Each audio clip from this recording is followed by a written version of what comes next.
Fala galera, beleza? Sejam bem-vindos a mais um episódio do Chupa Cana Show, onde você tem informação com descontração. Eu espero que o nosso bordão esteja colando e você ajudando a divulgar os nossos conteúdos. Mas não faça isso por enquanto, porque você não sabe se o vídeo vai ficar bom. Então depois, se você gostar, né, você chega ao pau, beleza? O que nós vamos falar hoje, moçada? De como se comportou o preço da cana-de-açúcar, especificamente o Consecana São Paulo, nos últimos 20 anos e quais conclusões nós podemos tirar sobre isso. Você ficou curioso? Então vamos tocar a vinheta para depois a gente voltar com a análise, tá bom? Beijão e fica aí.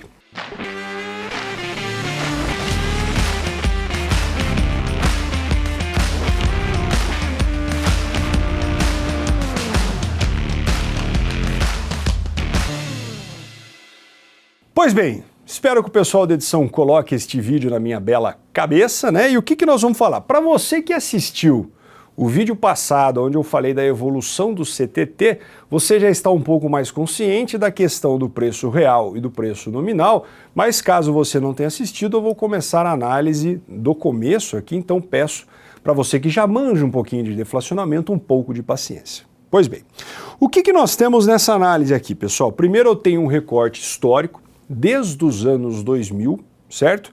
Que é basicamente onde o Consecana ele começou a ser utilizado de maneira mais ampla, certo? Antes disso é aquela coisa dos velhos, né, setor regulamentado, o governo definia um monte de coisa e o Consecana vem a partir desta época, tá bom? Enfim, depois você procura histórias do setor escroenergético para você discutir isso aí. O que nós temos aqui?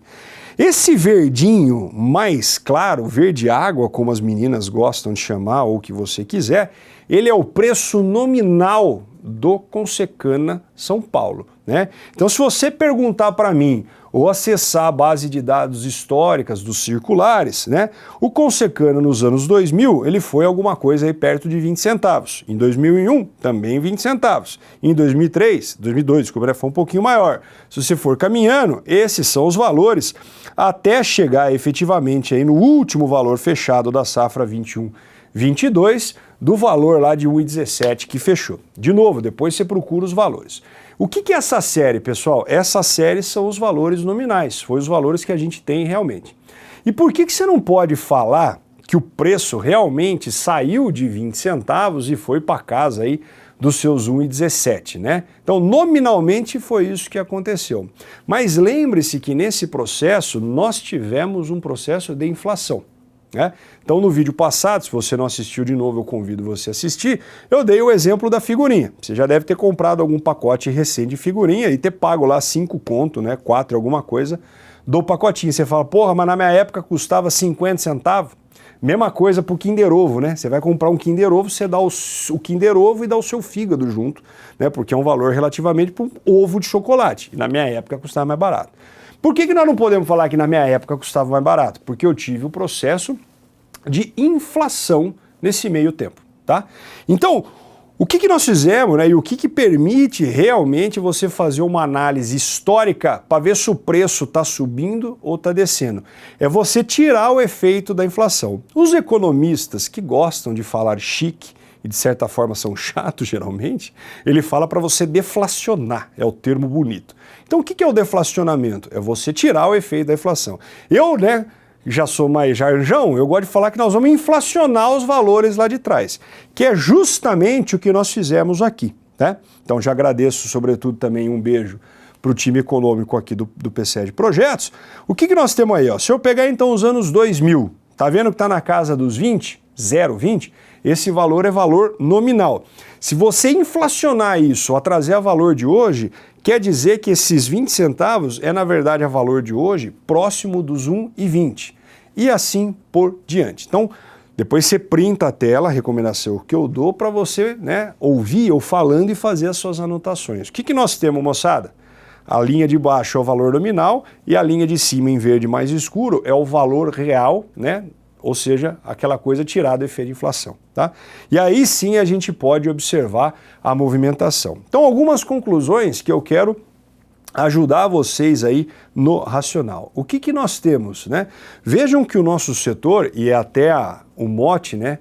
É o tema do vídeo, que é um setor relativamente cíclico, né? Por quê?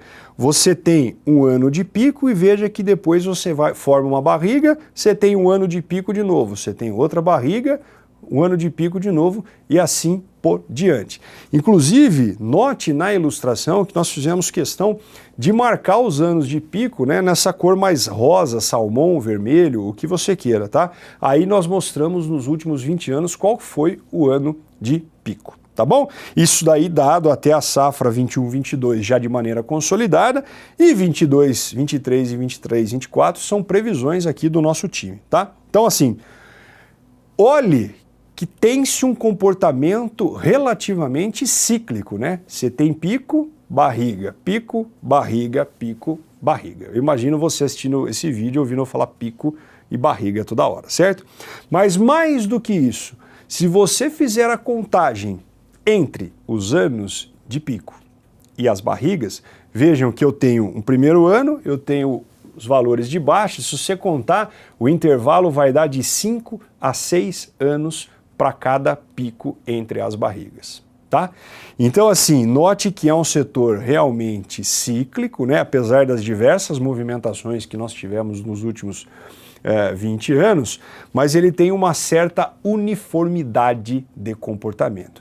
E o que nós podemos, né? E aí vem o negócio, né? Safra 21-22 aí foi um ano de pico. Se isso realmente, né?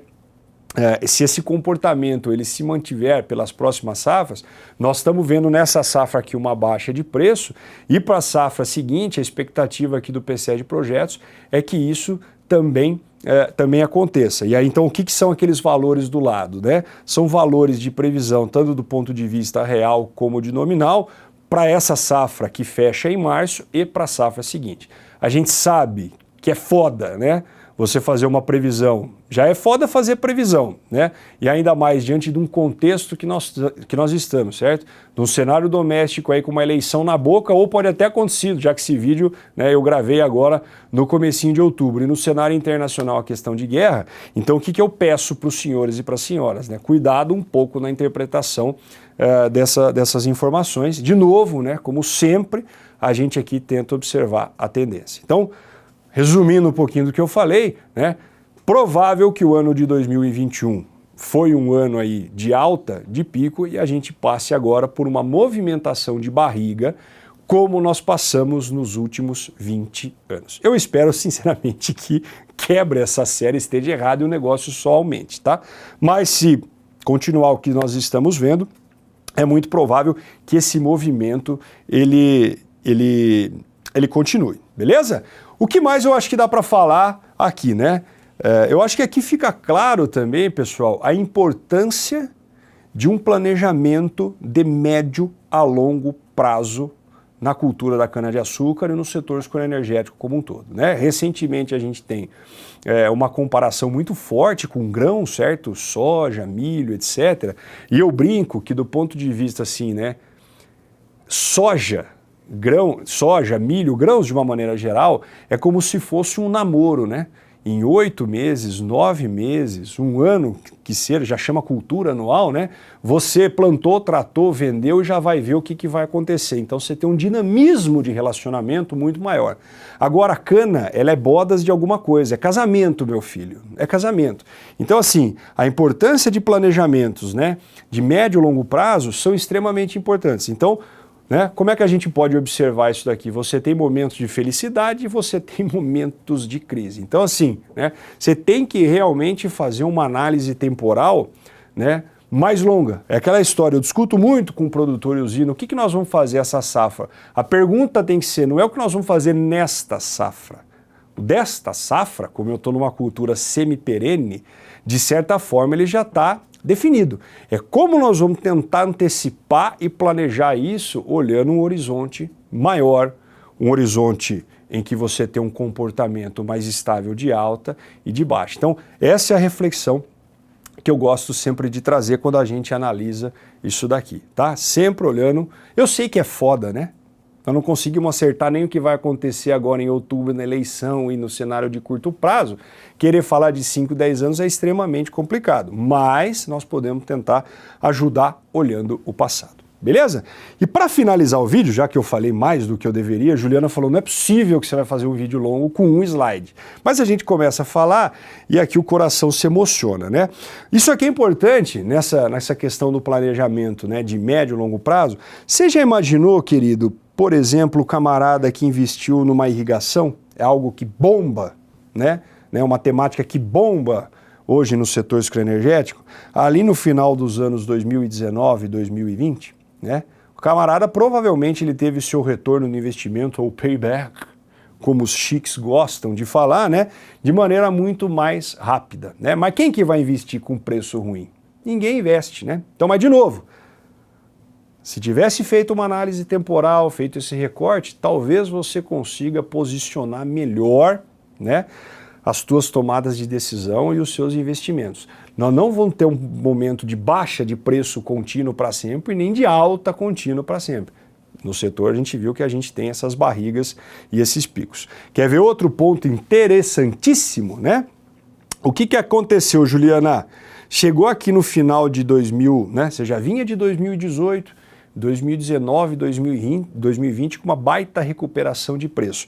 O que o camarada falou? Falou assim, bom, para que eu vou renovar aquela soqueirinha minha que geralmente eu ia mandar para renovação com 60, 65 toneladas por hectare, se o preço tá bom, é mais interessante do ponto de vista do meu fluxo de caixa atual, do momento, eu gastar menos, dar mais um tombo e colocar mais dinheiro no bolso e segurar a renovação ano que vem a gente coloca, né? E realmente foi isso que aconteceu. Então, parte do cenário de envelhecimento dos canaviais que nós temos no momento, pelo menos até o ano passado, foram em função, né, da baixa taxa que nós tivemos em final de 2009, começo de 2020, para aproveitar e gerar um fluxo de caixa no momento de tempo, né, mais curto, né? Qual que é o problema disso?